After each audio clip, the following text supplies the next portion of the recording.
हिंदू इसलिए मुस्लिम चलाना चाहते हैं, इसलिए चलाना चाहते हैं कि वो हिंदू मुस्लिम दिखा दें, लेकिन ऐसा होने वाला नहीं है। देश का युवा समझ गया शिक्षा कितना महत्व है, और ये देखिए शिक्षा के प्रति जो जागरूक है वही यहाँ आया है।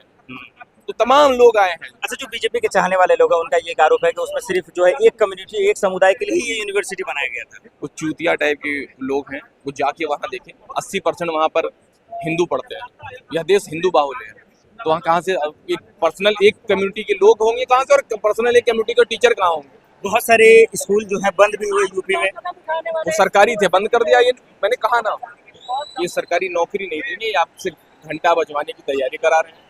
ताली ताली इन्होंने कोरोना में बजाई, ये इनका फेलोर है। ज्ञान और विज्ञान से इनकी दुश्मनी, उधर आपको नहीं ले जाने आपको देंगे। लगता है सरकार सुनेगी, रोक देगी, बुलडोज करना, यूनिवर्सिटी बच जाएगा? सरकार गिर जाएगी, सरकार गिर जाएगी, लोग सड़कों पर आएंगे। ये आंदोलन देख रहे हैं हम ना, इसी तरह आंदोलन चलता रहेगा। और इसके पहले भी बहुत सी सरकारें आई जो आंदोलन के बाद से चली गई।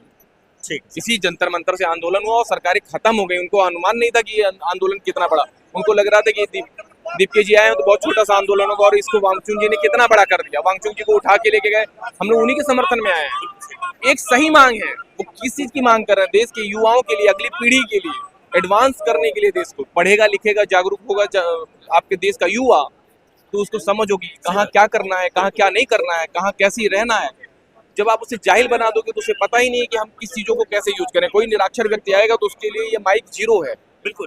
कोई पढ़ा लिखा इंजीनियर आएगा तो उसके लिए ये माइक अगर बिगड़ा तो उसे बना सकता है और उसके यूज को बता सकता है। तो पढ़ा लिखा युवा देश की दिशा और दशा दोनों को बदलेगा। ये जाहिल लोग हैं, ये जाहिल बनाना चाहते हैं देश को। करेगा ये सरकार नहीं चाहती किसी भी समुदाय से, ना हिंदू से ना मुसलमान से। तो ये उनको उलझाए रखना चाहती है, वो शिक्षा से दूर करने के लिए केवल तोड़ रही है। तो और हम किसी भी मामले को लेकर यहाँ अगर आए हैं तो सिर्फ और सिर्फ वो शिक्षा से जुड़े हुए लोग। सर, एक सवाल का जवाब ले लेता हूँ, आप अपनी बात रखिए। पहले सरकार की तरफ से देखते हैं, उनका कहना है, डीएम का वहाँ का, कि दरअसल ये इलीगल है, अवैध है। क्या ये मानने लायक बात है या जबरदस्ती है? यह पूरी तरीके से डीएम सरकार के गुलाम की तरह काम कर रहे हैं, एक प्रशासनिक अधिकारी की तरह वो काम नहीं कर रहे हैं, भाजपा के एजेंट के तौर पे काम कर रहे हैं। वो बयान मैंने भी सुना है और वो बेहद निंदनीय है। वो बेहद, वो अभी पढ़े लिखे व्यक्ति हैं, कंपटीशन दिया होगा, एग्जाम इंटरव्यू, तब यहाँ आए होंगे। उन्हें शिक्षा के महत्व को समझना चाहिए। वो क्या लफंगों जैसा बयान दे रहे हैं, उनका बयान बिल्कुल निंदनीय है। अच्छा, एक वक्त के लिए मान भी लिया जाए कि वो इलीगल है, अवैध है, तो क्या उसको तोड़ना ही सोल्यूशन है या कोई मुझे देखिए, मैं एक चीज बताऊं, किसी भी इमारत को या किसी भी चीज को बनाने के लिए लीगल इलीगल कुछ भी हो, उसका दूसरा रास्ता निकाला जाता है। उसमें ईंट लगी है, खनन हुआ होगा, मिट्टी पकी होगी तो उसमें कोयला लगा होगा, तमाम रिसोर्सेज से। उसमें लोहा लगा है तो हमारी प्राकृतिक रिसोर्सेज से वो लोहा आया होगा। उसमें मजदूरी लगी है, पसीना लगा है, पैसा लगा है देश का। उसको अब सरकार कब्जे में ले, सरकार उस पर अपना नियंत्रण रखे और सरकार उसे चलाए, लेकिन उसको तोड़ना बिल्कुल गुनाह है। तो उसको तोड़ने से सरकार का क्या फायदा होगा? सरकार हिंदू मुस्लिम करना चाहती है।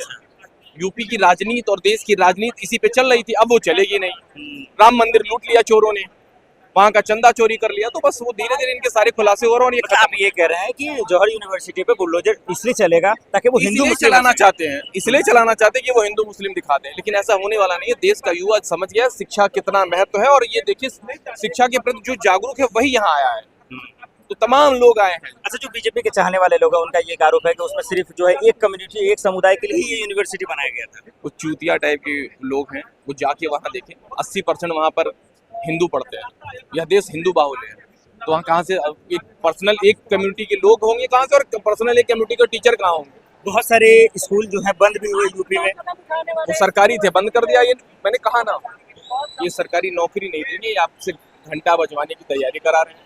ताली ताली इन्होंने कोरोना में बजाई, ये इनका फेलोर है। ज्ञान और विज्ञान से इनकी दुश्मनी, उधर आपको नहीं ले जाने देंगे। आपको लगता है सरकार सुनेगी, रोक देगी, बुलडोज करना, यूनिवर्सिटी बच जाएगा? सरकार गिर जाएगी, सरकार गिर जाएगी, लोग सड़कों पर आएंगे। ये आंदोलन देख रहे हैं हम ना, इसी तरह आंदोलन चलता रहेगा। और इसके पहले भी बहुत सी सरकारें आई जो आंदोलन के बाद से चली गई। ठीक। इसी जंतर मंतर से आंदोलन हुआ और सरकारें खत्म हो गई। उनको अनुमान नहीं था कि ये आंदोलन कितना बड़ा, उनको लग रहा था कि दीप जी आए हैं तो बहुत छोटा सा आंदोलन होगा, और इसको वांगचुक जी ने कितना बड़ा कर दिया। वांगचुक जी को उठा के लेके गए, हम लोग उन्हीं के समर्थन में आए हैं। एक सही मांग है, वो किस चीज की मांग कर रहे हैं? देश के युवाओं के लिए, अगली पीढ़ी के लिए एडवांस करने के लिए। देश को पढ़ेगा लिखेगा जागरूक होगा आपके देश का युवा, तो उसको समझ होगी कहाँ क्या करना है, कहाँ क्या नहीं करना है, कहाँ कैसी रहना है। जब आप उसे जाहिल बना दोगे तो उसे पता ही नहीं है कि हम किस चीजों को कैसे यूज करें। कोई निरक्षर व्यक्ति आएगा तो उसके लिए ये माइक जीरो है। बिल्कुल कोई पढ़ा लिखा इंजीनियर आएगा तो उसके लिए ये माइक अगर बिगड़ा तो उसे बना सकता है और उसके यूज को बता सकता है। तो पढ़ा लिखा युवा देश की दिशा और दशा दोनों को बदलेगा। ये जाहिल लोग हैं, ये जाहिल बनाना चाहते हैं देश को।